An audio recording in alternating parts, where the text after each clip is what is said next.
Okay, what are your thoughts on the Lambo? Nice ride or what? My thoughts? Yeah, was it fire or no?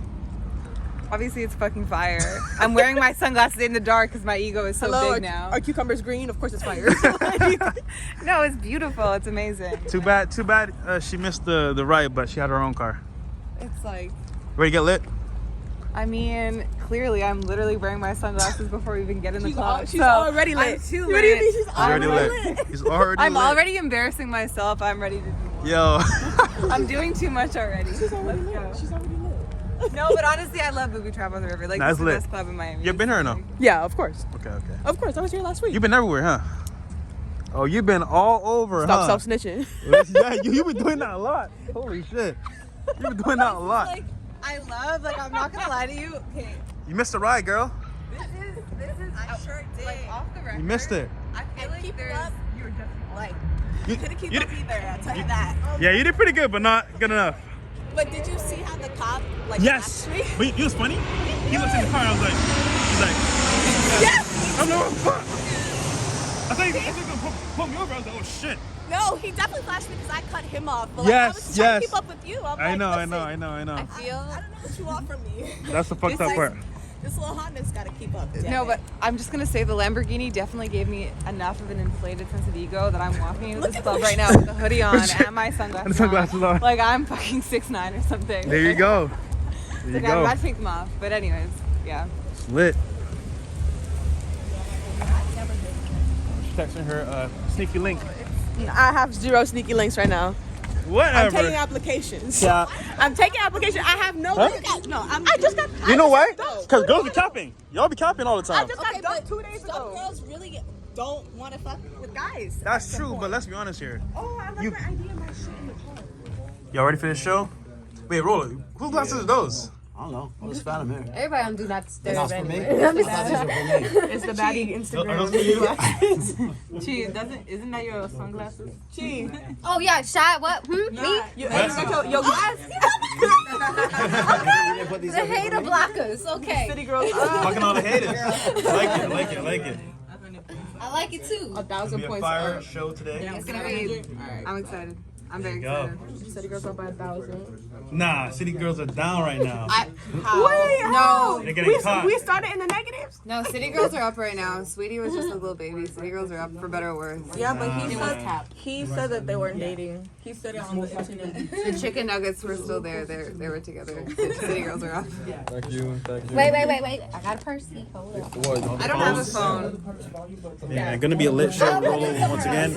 Owen Cook came through as well. It was fire. So Owen, Archie Tyler, it was lit. So good show tonight, and then Where you see that? move from there. Why do you gotta press within the purse? And then for the yeah, but did you drive it? Didn't you drive here? I did. Going out and just meeting people for almost 2 decades, and I did that as a way to learn how to get out of my social fog that I was in. And you know, in the process of that, I work my way up into, like, you know, hot Hollywood parties. I've got a crib in the Hollywood Hills myself. I do a lot of parties there, so I've just seen a lot of stuff, and you just see a lot, you know. So it's cool to see people breaking that down.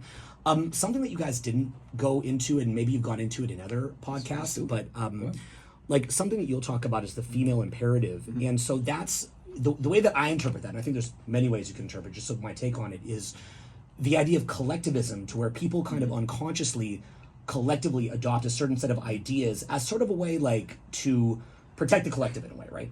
And I think collectivism can be a beautiful thing. I'm not against all forms of collectivism, but unfortunately collectivism can also be exploited to take down society. You can take people that are really struggling, and you can turn people against each other. And a lot of what you guys are talking about here, is really the downfall of society, and it's really terrifying. And in 2020, we've really seen this. It's you know, it's like whatever it is that you reap in life is a result of the seeds that you're planting. And socially, we've been planting a lot of really bad seeds for the past 20 years, or maybe more, and some good seeds too. It's not all bad. A lot of good stuff too, but there's a lot of bad ones.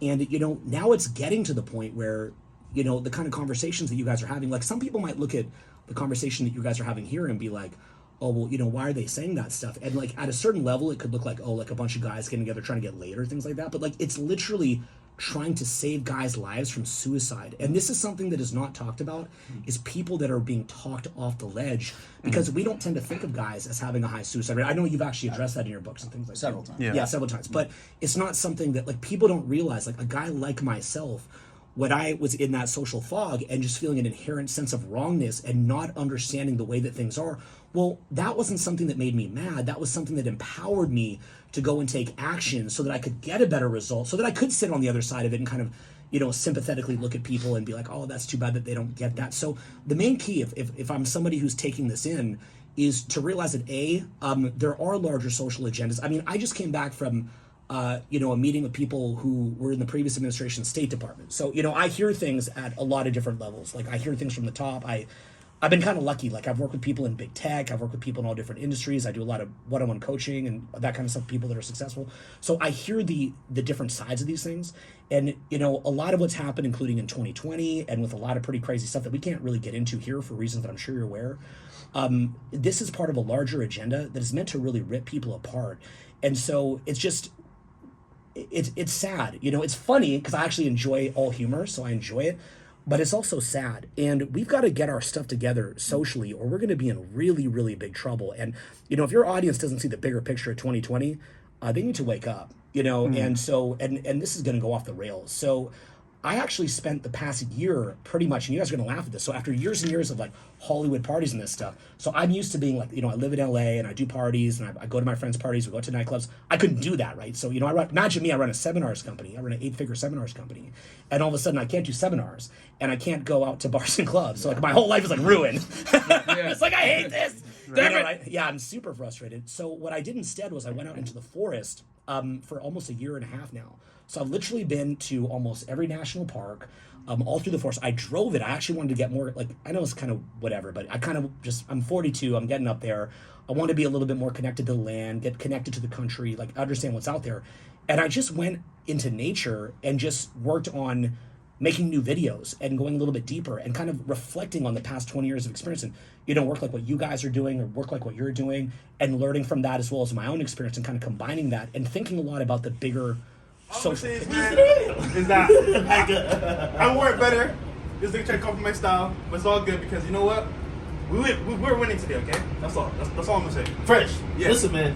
I'm bringing you into the all black. You know what I mean? Listen.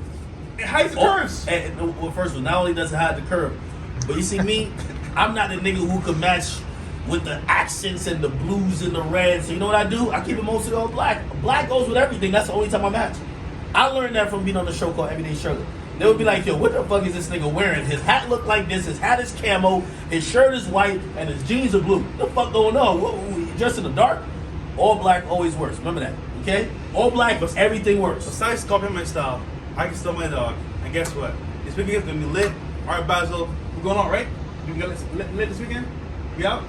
You need to take a break from partying, man. Nigga, I'm networking. Yo, I told this nigga I'm networking, why do bro. they keep letting this nigga get away with this lie? It's the truth, nigga. Yo, this nigga is networking to 5 bitches. Like, yo, what type of networking? Nigga, I brought bitches to the club last night. 3 of them. You bring the bitches to the club? Yes, nigga. Why don't you bring them to the crib? To fuck. Nigga, I'm networking. It's perception, nigga. Perception? Yes. So you are the nigga who supplies the bitches for other niggas to fuck. I got my chick there and 2 others that they can do whatever they want. Come on, brother. It's a finesse, nigga. This nigga don't know the game, bro. Yo, this nigga has told me the most ridiculous shit in the last like 3 months, and he's explained it with certain type of shit that it kind of makes sense, but it don't. It's marketing. Yo, it's a finesse. Yo, I get what I want. She likes me for me. Listen, I ain't that articulate, you feel me? So I don't explain that well. Nah, he explains it with taglines. That shit is hilarious. As soon as he's trying to, hey, this is why I get scammer vibes from my nigga Fresh. As soon as he about to like, he trying to sell his bullshit, he got a nice catchphrase just to sell it with. It's marketing. You know what I mean?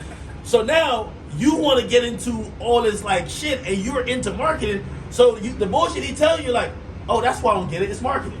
No, you don't get it because it's bullshit. Okay, my man Party having a good time having his way out here. Listen, man, I'm not working out here.